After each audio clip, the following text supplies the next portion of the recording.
Ladies and gentlemen, They say the next big thing is here. the Steve Warneke Show. Hey everybody, how are you? Welcome to the show at stevewarneke.com. We are there. Hey, thanks everybody who was at the book launch in Denver July 1st. We had quite a turnout. It was so exciting. My first book launch ever. I just want to thank everybody so much for your support. So, in an effort to heal the relationship between American citizens and the police, making everybody safer, and just to promote understanding in general amongst the community, I do these podcasts so you can get to know me a little bit. Former retired police sergeant from Denver. And you will, at my 15 plus years at the Denver Police Department, I wore lots of different hats. And the one that's particularly interesting today is the identity theft hat. I was an identity theft detective, okay? So originally it was called check fraud, but when I went there, financial crimes had exploded on the scene and were, more prolific than they had been in the past. And so it wasn't just check fraud, it became identity theft detective for a couple years. And it was interesting what I learned there. But that experience ended up not being what I wanted to do because I was caught behind a desk and I was typing and I was on the phone all day and I wanted to get back out on the streets. So I didn't do that very long. I went to be a sergeant, but I learned a lot of great stuff as an identity theft detective. And it came in handy because my identity has been stolen. I'm not I'm only laughing of the irony. It's really happened though. So somebody took my identity and opened up some accounts, and they did some pretty crazy stuff that I hadn't seen before. No, the irony is not lost on a former identity theft detective having his identity stolen. Oh, fuckers. Anyway, this is literally my thought about this, is that something good comes out of everything. So I'm going to use this bad experience to come to you today to teach everybody about identity theft, and some good will come out of it. So we'll thank these crazy people. All right, so, and by the way, because Alanis Morissette's song, isn't it ironic? Everybody made fun of Alanis. I just want to say this before I get into this bit. Like, I love Alanis. I mean, she is like one of the greatest singers ever. I'm not dissing on her at all. I mean, I like her so much. I just even though I'm gay, maybe we could cuddle and let's just see if anything moves. That's how much I like Alanis, really. But, none of that stuff in the song is ironic that she sings about. And you've heard about that before, right? So then I thought, well, what if it was ironic? And I think I figured out why none of the stuff in Alanis's song was ironic, because it's just not as catchy. So let's try it with something that actually is ironic, and you'll see what I mean. It's like an identity theft detective getting his identity stolen. See, it doesn't work. Her stuff was so much more catchy than that. I mean, so, Alanis, I don't even know why I messed with you. You're the queen. Just keep it up. Don't listen to me. Ironic stuff's not catchy. No, let me start off with the types of scams. I apologize. So, one of the ones we're seeing a lot of is somebody's working with your social security number. Usually an illegal immigrant in the United States has got your social security number and got a job. And what you'll find in these cases is sometimes they've been using your social security number for years, and in a lot of the cases that I came across even, they were paying their taxes and everything. They just needed the number to work. So sometimes this could have been going on for 9 or 10 years sometimes before you figure out your social security number's been used to work. It's not, you report that. It's not a big deal. You don't really have a harm to your credit. This person's paying their taxes. They're going about. You can get it ended. I actually made a couple of arrests while I was a detective there. That people were still, the victim who had the social security number figured it out, and we went to the place and arrested the person using it. So that can happen. But typically that's not too damaging as far as your credit and you spending gobs and gobs of time trying to correct this, because really the biggest pain in the ass about having your identity stolen is just the amount of time it takes to rectify this.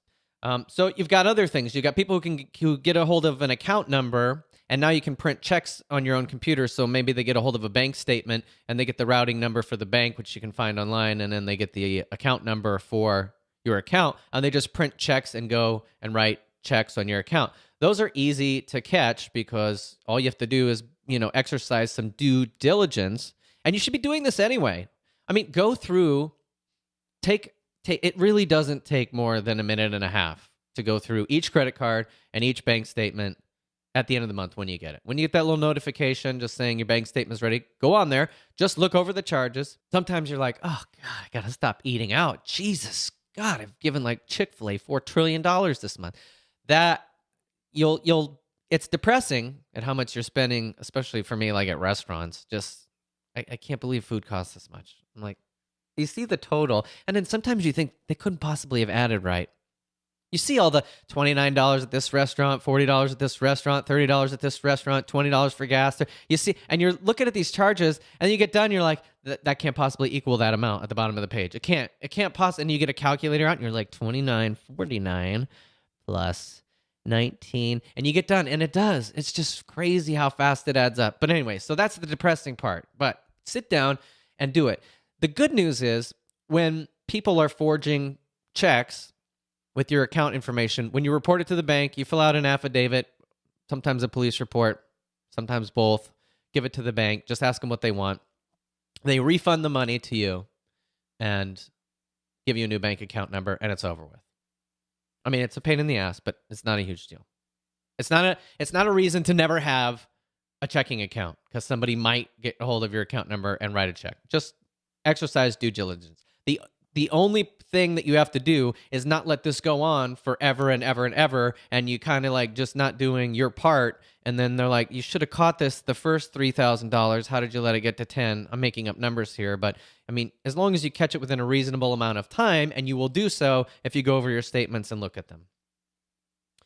I had a couple cases while I was an identity theft detective where people were doing the whole shebang, like the whole shebang. They've got IDs made up with your name on them. They are ordering credit cards. They're buying stuff. They got checks. Everything's.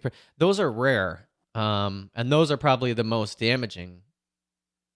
But there's going to be some inclinations that something's happening, and you'll hear what those are when I tell you what happened to me. So you're going to get little bits and pieces. Hopefully they're big red flags while some of that stuff is happening that should alert you to the fact that something's going wrong. And then I'll tell you what to do. All right? So here's what happened to me. First red flag. I get a call from a representative at U.S. Bank. He's like, hi, this is Dave. I work at U.S. Bank. I think I'm calling you because somebody's trying to open a credit card in your name, and I think it's fraudulent. Okay, now you got to be very careful right now at this moment because this person's called you. You don't know they work for U.S. Bank. So here's a few things you need to know. Do not confirm or give them any of your personal information. If they say, somebody's trying to open a credit card in your account, can you verify your social security number? Can you verify your address? Can you verify your... No, you're not verifying any of that. So I know this is legit because he said to me, this is what he said. He said, somebody's trying to open a credit card in your name. Well, they had my email and my phone number wrong, but they were using my address, social security number, and my name. So he doesn't ask me to verify any of that. What he said was, are you Steve Warneke? Yes. And are you trying to open or have you tried to recently open a U.S. bank account? No. Done deal. I'm closing it. We're not issuing the card. I will mail you a letter just saying that somebody tried to do it so you have it for a record with a reference number to the address on file, which is and then he read me my address and it's good. You should be fine. They didn't get away with it. Nothing happened. So because I was a cop, I thought, you know what? This could be the beginning. Don't think it's over right there because somebody's got your information and they're using it, okay? So the first thing you should do is get online and do a fraud alert, all right? Because this is really easy to do. Get online. There's 3 credit reporting agencies, Experian, Equifax, and TransUnion.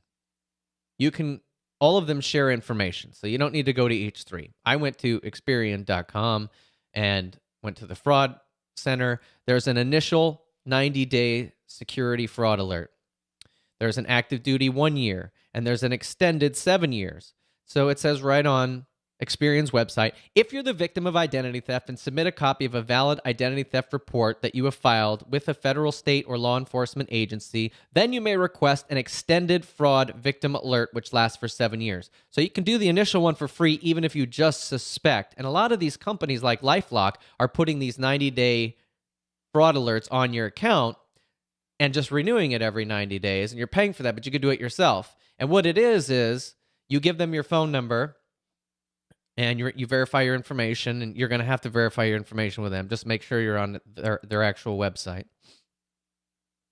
And the fraud alert will not let anybody open up an account in your name unless they call you and confirm that you're trying to do that.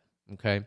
There's one step further, which is what I've done after what's happened to me and gone a freeze where nobody can open anything, and you actually have to lift the freeze before an account can be opened. But it's probably plenty if you're just suspicious of it, or even if you want to be careful, to do a 90-day fraud alert. That's the first thing you should do.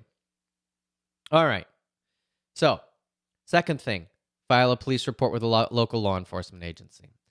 All right. I had the local police come out. They filed their police report. It was for information purposes only. It's not going to be investigated by a detective, and that's fine with me because there was no loss. I didn't suffer any loss. I didn't lose any money. But it's there for record in case something else happens, which it did end up happening to me. So do those two things at the very minimum: fraud alert and file a police report. That protects you. Then it's a good idea to get a copy of your credit report. If you've been a victim, you can usually get one for free. There's plenty of places to get one for free. Look online and make sure that every account is in your name. Now, here's where things got a little tricky for me. And that's that one of the cards had been opened from Bank of America, but I didn't get a call. They weren't on top of it as well as U.S. Bank was. So I didn't get a call from Bank of America, and one card had been issued that I didn't know about. Well, it takes 30 days to hit your credit report. So just because it's not on there doesn't mean it's not active, okay? And they had the card issued before the freeze or before my fraud alert. So I didn't get the phone call either. So how I found this out was I get an email from Bank of America saying, your card ending in 7712 is on its way. Well, I didn't open a card from Bank of America, so I call Bank of America, and come on, Bank of America, get it together, by the way. Like, literally, it's like, what are you calling about? Please enter your account number. I'm like, I don't have it. I just have the last four. I don't have an account. Well, would you please enter your account number followed by the pound key? Would you please enter your account? I'm sorry. I'm like, oh my God, just shut up. Can I talk to somebody? For Christ's sakes, like, I don't have an account number. You gave one out, and then you gave me the last four. Like, what do you want me to roll dice until I get it right? Just, can I talk to somebody for Christ's sakes? You know what I mean? So I finally get somebody on the phone, and the first thing they ask me is, can I have your account number? No! So, no, I tell them, they were very nice. I tell them, here's what happened. I didn't open this. I don't have the account number. I didn't open this. My identity has been stolen. And here's a police report number. I gave them the police report from the last one. And so it would appear that they got this credit card and started spending on it because they said, thank you for calling. We really appreciate it. You're not going to be responsible for any of the charges on this card. They did not tell me what the dollar amount was because it's not my account, even though it really is my account, which is kind of I wanted to know. I mean, like, hey, can you tell me? Tell me how much it was, right? Tell me how much it was. So I wanted to know how much it was, but they wouldn't tell me. They said, listen, it just got open. You're not going to be responsible for any of these charges. We've closed it down, and you should never hear anything about this again. It's not going to affect your credit. They're very good about this nowadays, right? And now, I'm starting to feel pretty special. You know what I mean? I'm like, oh, yeah. Yeah, take that. Where they get a tank of gas? Yeah, you mess with the wrong former identity theft person, detective, retired sergeant, book author ever. So I'm feeling pretty good now. But something crazy happened. So they submitted this request for a credit card in my name. And then these bastards went to the post office and forwarded my mail to another location so they could intercept the card. So they actually used my right address. Isn't that crazy? What? I know. So even in my time on the police department, I had never heard of this. They forwarded my address to another place and they intercepted the card. That's how they got it. They didn't use a fake address. I've never even heard of this.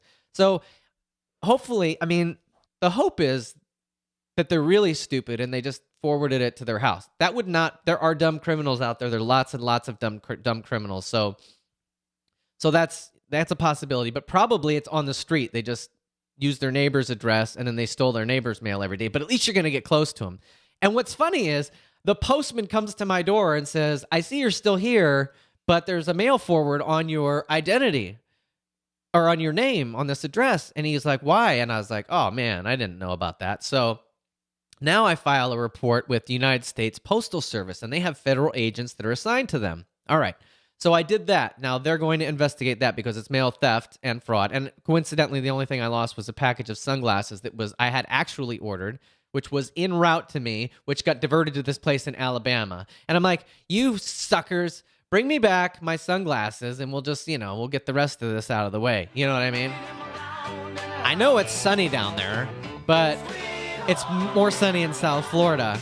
So I'm like, I'm going to drive down to Alabama and kick their asses. That's what I really felt like doing, all right? Give me my sunglasses and take this goddamn card. Give it to me. I didn't get any gas.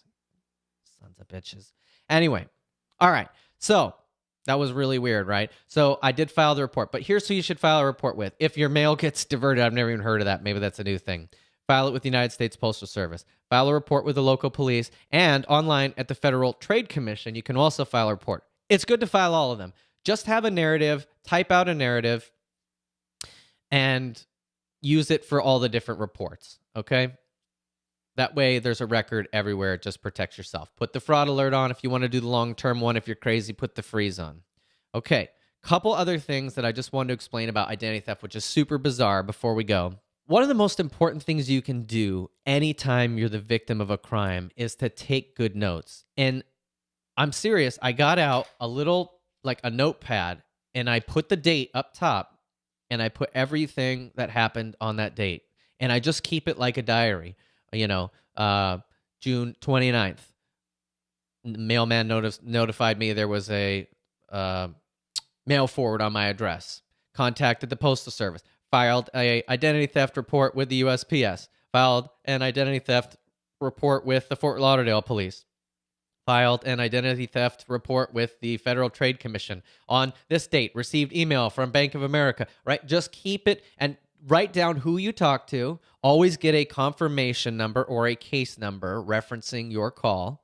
Always do that and keep a running tally of what's going on. So important. It's so important. And then when you have your narrative, I just did it like I did when I was a detective. I just put the date up top as a header and then a paragraph and everything that happened under that date and then the next date and everything that happened under that date. And then you just cut and paste it into every report. You may say, why the hell do I have to file a report with 50 different entities? Shouldn't I just be able to file one? Yes, I agree. You should have to, but just do it because the more of this you document, the better. And sometimes the head doesn't always talk to the feet, some of these entities. And so, you do what you can. It's going to cost you a day out of your life, but it's not that big a deal. There's no reason to not have credit cards and never go spending on a credit card again. You're protected. And if you exercise due diligence, any money that's spent fraudulently, you're not going to be responsible for. So I got my credit report. There's no accounts open that are not mine. I've got the lock on it. I've got the police that are now investigating and for sure will be down in Alabama looking for you soon at an Alabama porch near you. I know you got a couch on that front porch down there and you guys are just smoking out there with 40s. I know it. I know it. I know it. We're going to come find you. We're going to come find you. Anyway, helpful information, I think, because everybody's terrified of like, oh, God, please don't let that happen to me. It's not that bad. It's a pain in the ass. And down there in Alabama, someone's going, yeehaw, got me some chewing tobacco and some catfish and bait them with my finger and gonna shove it in that hole. Had a catfish, yeah. So I don't know, but we're gonna come. We're gonna come find you. I'm pressing charges. So all right, that's how we do it. This is the Steve Warneke Show. Let me tell you a couple of things. Go to stevewarneke.com. There's articles. There's podcasts. If you want to watch these podcasts in video form, they're there on the podcast page. If you want to do this the other way, Go to your iPhone, go to the podcast app, search for Steve Warneke Show, subscribe. The audio version will be downloaded to your phone. There's also the audio version online at work if you don't want to listen to it. If you haven't read my book, From Boy to Blue, it's available at stevewarneke.com, on Amazon, and on Kindle. I would certainly love it. We got some amazing feedback from it, and this is just the beginning of this movement, so I want everybody to be a part of this. It was great being with you today. Hope you learned something. Hope you're also on Amazon soon, buying copies of From Boy to Blue, becoming one of America's finest. Otherwise, I, Steve Warneke, will see you over these very internet waves very soon next week. Look for my blogs, articles, podcasts, and more. Have a good week, everybody. I am who I am, that is that. I am who I am, thank God I am. I am who I am, that is that. I am who I am, that is that. I am who I am, that is that. I am who I am, thank